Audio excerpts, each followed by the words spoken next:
na foni jabran la ba ko amunu ba fa dum do mudi kuna ni ko ko ma fa kan ni nyama ni o ka émission be ka kuma kena kura wara sigre bi émission be ka kuma kena ko na aya la tige ka monsieur Abdraman Keita wi ana le kana masala ba tini ko na ka kene kuna foni amunu ko ko medu ko na ni semaine ko na mais aujourd'hui spécialement on va s'exprimer en français parce que c'est quelqu'un qui maîtrise pas beaucoup le bambara.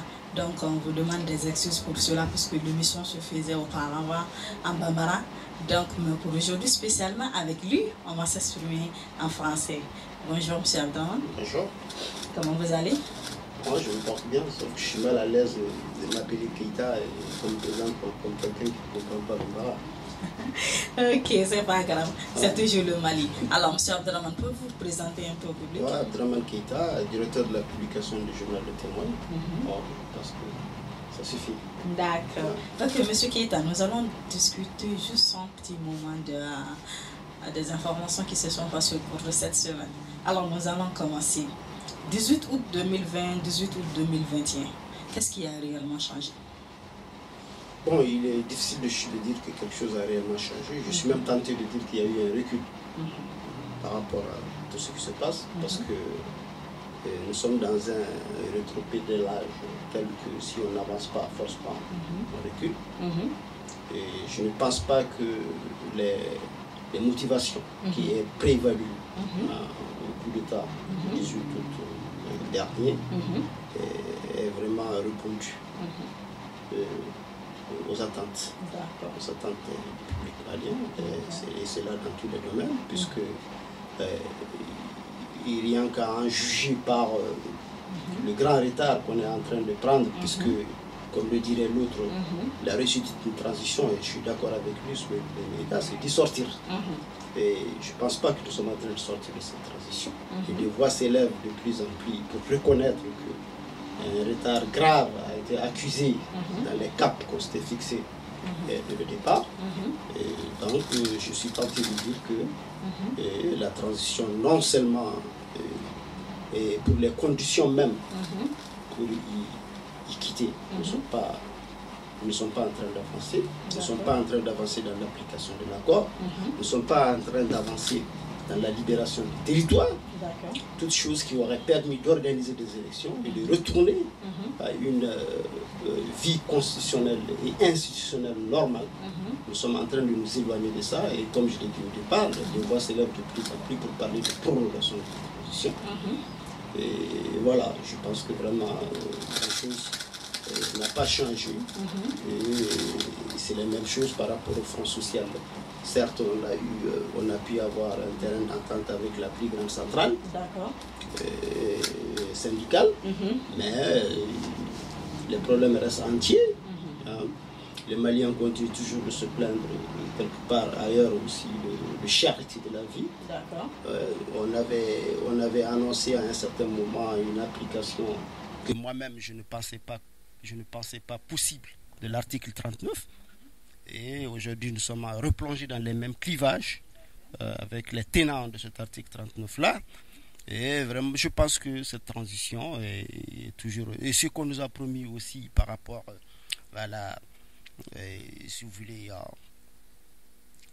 comment ils appellent ça dans leurs termes militaires, et les performances, puisque je ne trouve pas le terme, les performances de l'armée sur le terrain, sur le théâtre.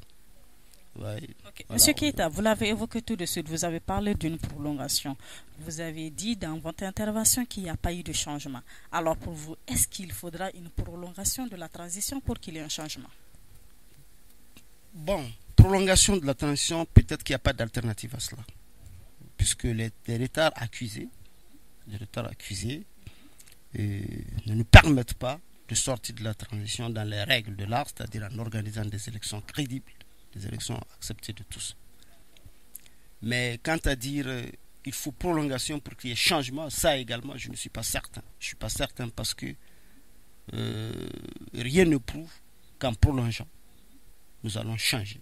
Parce qu'on peut être aussi tenté de nous maintenir dans un schéma de prolongation sans fin, parce qu'il y a des forces aussi que cela arrange, il faut le dire.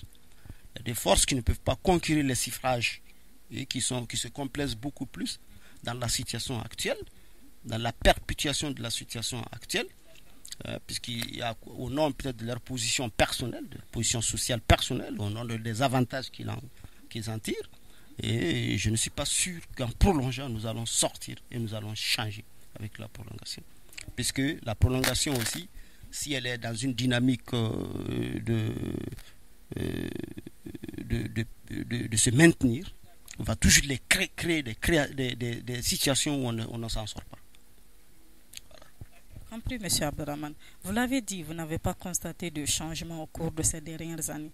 D'accord. Maintenant, qu'est-ce qu'il faut pour le Malikoura alors? Puisqu'il n'y a pas eu de changement pendant ces... Ce qu'il faut pour le Malikoura, il faut de la volonté, avant tout. C'est ce qui manque, je pense, le plus. Tant qu'on est dans les calculs. Et puis d'ailleurs, le Malikoura, est-ce qu'en réalité, bon, ça c'est des slogans, le Malikoura. C'était que Malikoura, non, moi je sais pas. Si on a besoin même de Malikoura, on a besoin de notre Mali. Peut-être avec des changements, avec des remodélages, au-delà. Et je ne pense pas que vraiment on puisse même avoir le Malikoura. Donc il faut une volonté pour ce changement-là, pour le redressement du Mali. On n'a pas besoin, effectivement, je trouvais le mot, on n'a pas besoin de Malikoura, mais on a besoin d'un Mali redressé. On a besoin simplement de volonté. Tant qu'on est dans les calculs de bas étage, il faut aussi du patriotisme. Hein? Il faut que les gens soient beaucoup plus, les décideurs, aussi bien les décideurs que les administrés soient beaucoup plus mus, hein, par un élan patriotique, ouais, pour que cela marche. Il ne suffit que de ça. Tant qu'il y a la volonté politique pour changer, il y aura toujours le changement et il faut lui donner une dimension et une dynamique collective pour que ça marche. Et ce déclic pour le moment, je ne le vois pas venir. Ok, M. Keïta. Alors, est-ce que cette transition pourra relever le défi? C'est ce qu'on vient de dire tout de suite. Pourvu d'avoir la volonté, la transition, elle est faite pour relever les défis. Elle est faite pour redresser ce qu'on croyait être le mal de ce pays-là auparavant. Et la transition est condamnée à relever le défi. Mais pour cela, il faut qu'on soit résolument engagé dans une volonté pour se faire. C'est compris. Alors, M. Keïta, je m'en vais vous poser une autre question là. Qu'est-ce qu'il faut comprendre dans le discours d'Assimi Goïta du 18 août dernier? Il faut comprendre dans le discours d'Assimi Goïta d'abord un refus d'auto-évaluation. Puisque je me suis attendu moi personnellement à ce que le président, on nous a fait attendre pendant 2 heures de temps. Et j'ai dit même aux amis de nos groupes que tout cela pour ça. Pendant 2 heures de temps, on était collés pour ça, parce qu'on pensait que le président de la transition allait dire quelque chose qui allait motiver. J'ai été quelque part un peu émerveillé par un changement de dynamique, parce qu'il était un peu beaucoup plus accentué sur l'inclusivité, puisque ce qui a manqué jusque-là, de réunir toutes les forces et toutes les sensibilités de la nation autour de quelque chose.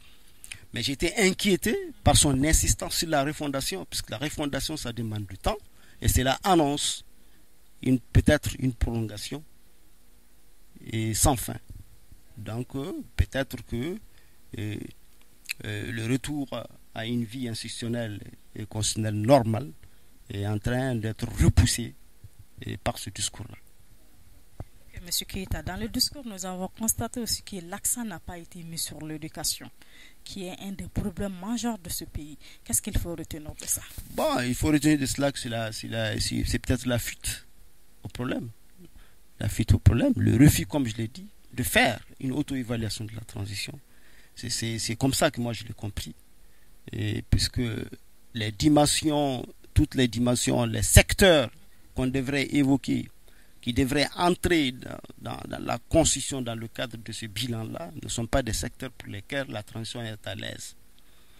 Voilà. Donc je pense qu'il valait mieux les occulter pour s'en sortir que de les évoquer et créer de soulever d'autres problèmes et polémiques. Ok. Monsieur Keïta, lors de son investiture, Assimi avait dit renoncer à une partie de son salaire pour pouvoir aider les pauvres. Mais jusque-là, il n'y a pas eu de changement.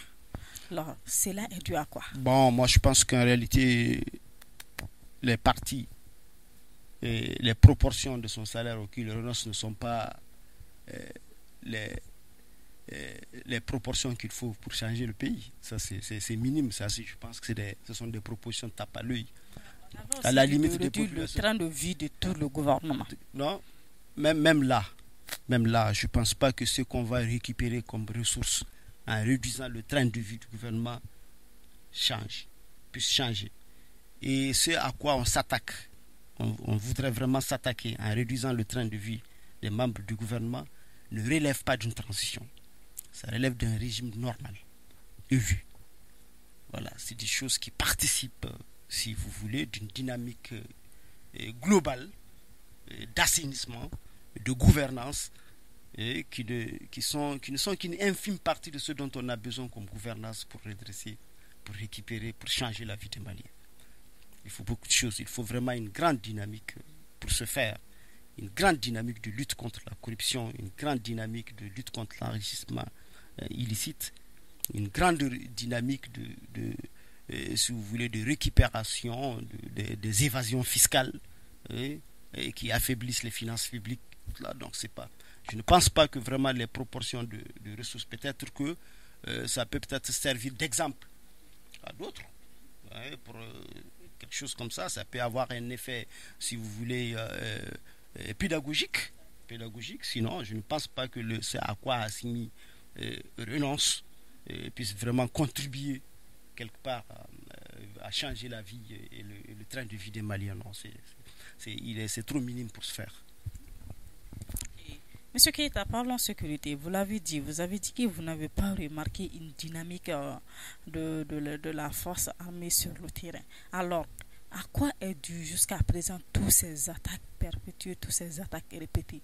Pouvez-vous nous parler un peu de cela? Bon, nous faisons face, tout le monde le sait, à une guerre asymétrique,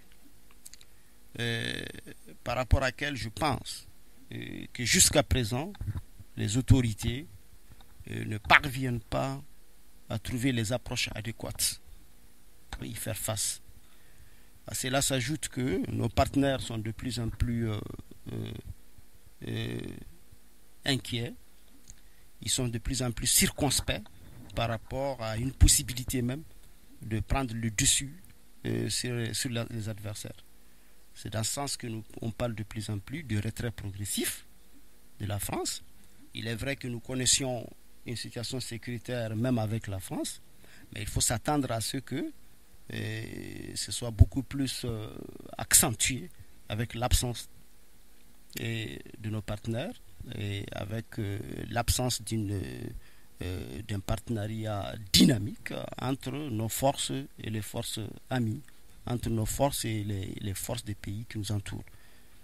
Donc je pense que la situation que nous vivons, la recrudescence de cette insécurité ces derniers temps est un peu liée aussi au clivage que nous avons connu avec nos partenaires récemment et qui ont conduit à la déclaration et aux annonces du retrait des forces Barkhane du territoire malien. Selon vous maintenant, ces forces ne devraient pas se retirer? Bon, peut-être se retirer, mais se retirer pas de cette façon. Nous ne sommes pas prêts pour l'instant à accueillir un retrait de force. Nous avons vu ce qui se passe actuellement. Le retrait brusque des Américains en Afghanistan, ce que ça a donné. Et ça risque peut-être, le retrait brusque des Français, sans préparation, risque de donner les mêmes effets. Vous êtes sûr? Non, peut-être pas à cette dimension afghane, mais les territoires abandonnés, les territoires où l'État n'est pas présent, ils risquent de connaître les mêmes affres que l'Afghanistan. Donc selon vous, nous avons toujours besoin de ces partenaires-là? Pour l'instant, oui, puisque au départ, dès qu'ils étaient venus, on avait reposé l'essentiel de notre stratégie de défense et de sécurisation du pays sur l'international. Donc toute seule, nous pensons que toute seule on aurait pu, avec un régime normal, mais avec la déstabilisation institutionnelle aussi que nous connaissons depuis un certain temps, ne favorise pas la prise en main de nos ressources endogènes pour faire face à cette situation. Ok, M. Keïta, on a compris. On va parler de l'éducation. Alors, quel avenir pour notre école avec le refus de surveillance de nos enseignants et également de corriger les faits, puisque nous savons tous que les examens se déroulent normalement, mais les enseignants refusent catégoriquement d'y participer. Quel avenir pour l'école? Bon, c'est la même chose. C'était qu'en réalité, je ne pense pas que l'école malienne, avec le refus de corriger ses feuilles cette année, ait changé outre mesure que ce que nous connaissions avant. Voilà, nous connaissons la même situation depuis combien de décennies? C'est la même chose. Il faut se dire, par exemple, les pouvoirs antérieurs ont géré pratiquement les mêmes situations, mais peut-être à une dimension inférieure, c'est-à-dire à la dimension des élèves qui refusaient de rentrer en classe, qui prenaient en otage eux aussi. Aujourd'hui, les comportements de bas étage ont atteint le sommet. Ce qui est beaucoup plus inquiétant. Pourquoi? Parce qu'en réalité, le bas étage d'hier, c'est ça le sommet d'aujourd'hui. C'est-à-dire que les enseignants d'aujourd'hui ne sont que les élèves d'hier qui avaient fréquenté l'école missionnaire. Mais ceci dit, je pense aussi qu'il y a une grande responsabilité des autorités aussi là-dessus, puisqu'il ne faut pas s'engager aussi sur des promesses qu'on ne peut pas tenir. Et c'est ce qui est arrivé. Et que les élèves, que les étudiants, du moins que les enseignants refusent de corriger les feuilles, ne peuvent que contribuer à accentuer les problèmes que nous connaissions déjà, compromettre davantage l'avenir de l'école malienne qui était déjà compromis. Selon vous, qu'est-ce qu'il faut faire maintenant? Bon, ce qu'il faut faire, c'est difficile, c'est vraiment difficile à dire. Il faut accentuer le dialogue avec ces gens-là. Il faut conscientiser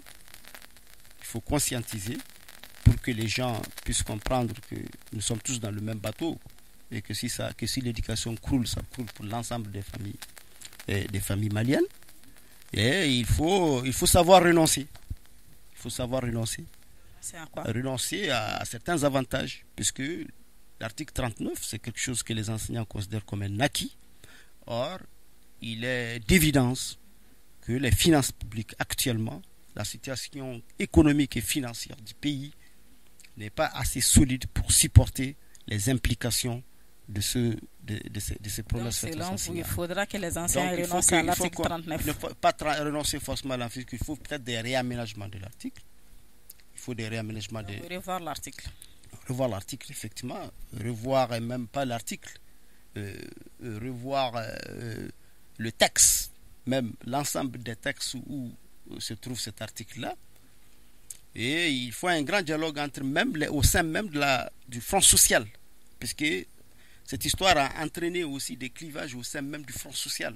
C'est-à-dire que c'est des éléments du Front social qui se regardent en chien de faïence.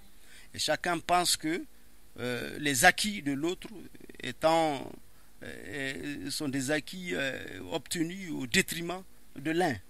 Vous voyez, donc c'est des clivages comme ça qu'il faut refaire, et il faut retrouver aussi la confiance entre le Front social et les dirigeants et l'État.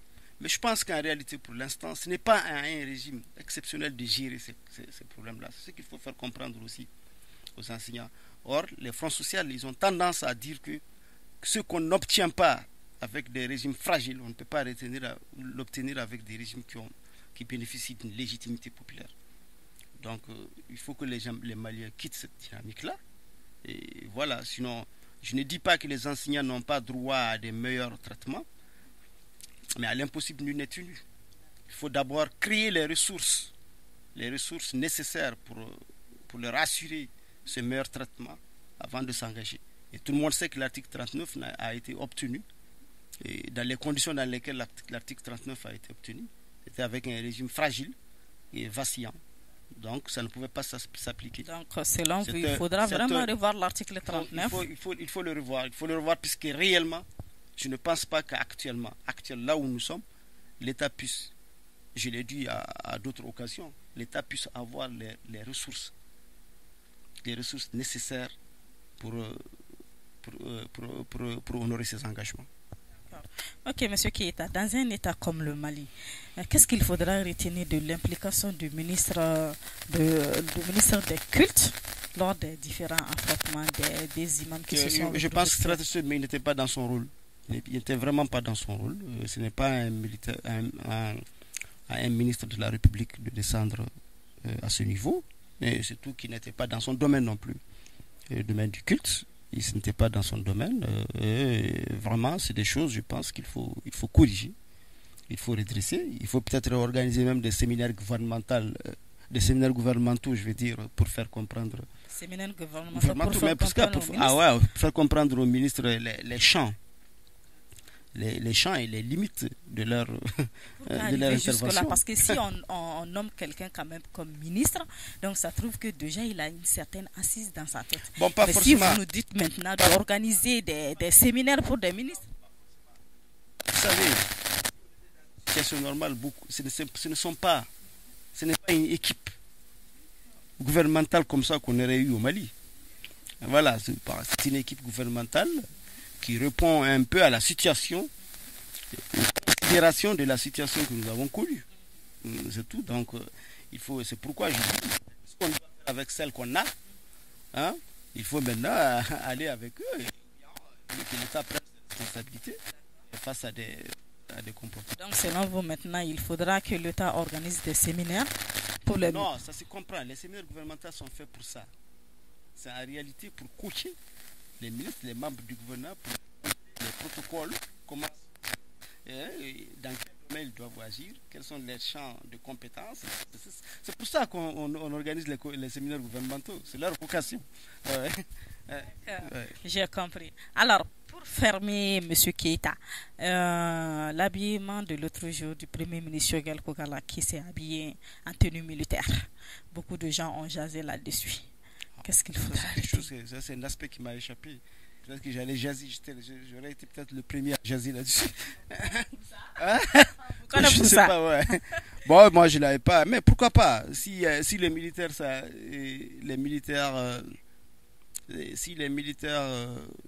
s'habillent en civil, pourquoi les civils ne doivent pas aussi s'habiller en militaire? Hein? Peut-être pas pour en faire des usages illicites. Pourquoi s'habiller en militaire?